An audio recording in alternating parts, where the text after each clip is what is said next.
Coffee turned to cold sludge beside him. He didn't shave, didn't sleep. Each failure felt like the war itself, loud, senseless, endless. The engine groaned, the gauge needles quivered, and then another freeze. He slammed his fist against the table, tools rattled. Something inside him broke a little more.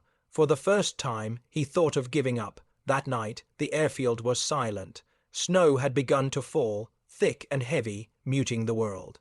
Mallory sat alone in the small mess hall, the only light a weak bulb above his table. He unbuttoned his collar, rubbed his eyes, and reached for the kettle. The water inside had cooled, so he set it back on the small stove.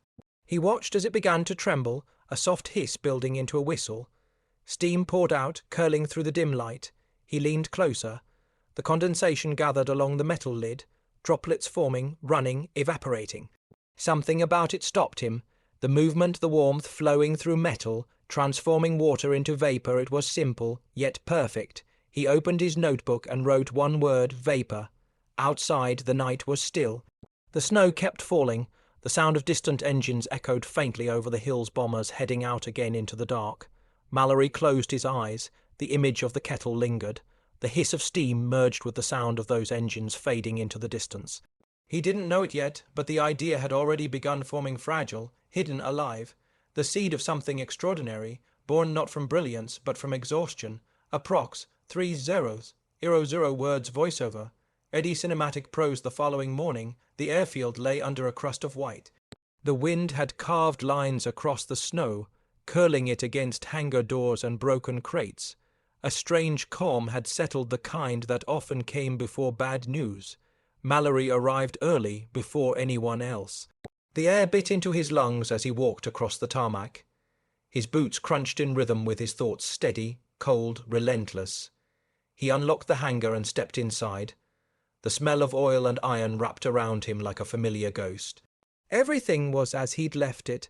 The burnt engine block, the scribbled notes, the lamp hanging crooked over his workbench, and on the table, still where he'd written it, was the word vapor.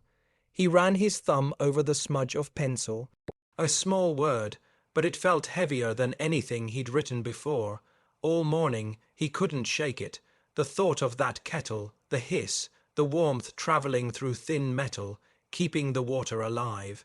He replayed it over and over in his mind, steam turning to condensation, condensation returning to steam, a cycle of life inside heat and metal. He pulled the carburetor diagram closer and stared at the narrow throat where the ice always formed. The cold wasn't the true enemy, stagnation was. The air moved too quickly, the pressure dropped, the temperature fell, and moisture froze in seconds. But what if, he wondered, he could keep that small passage warm? Not by brute force, not by electricity or open flame, but by the engine's own breath. He could almost hear the kettle whistling in his mind. By midday, the hangar filled with life again, footsteps, laughter, the sound of wrenches striking metal.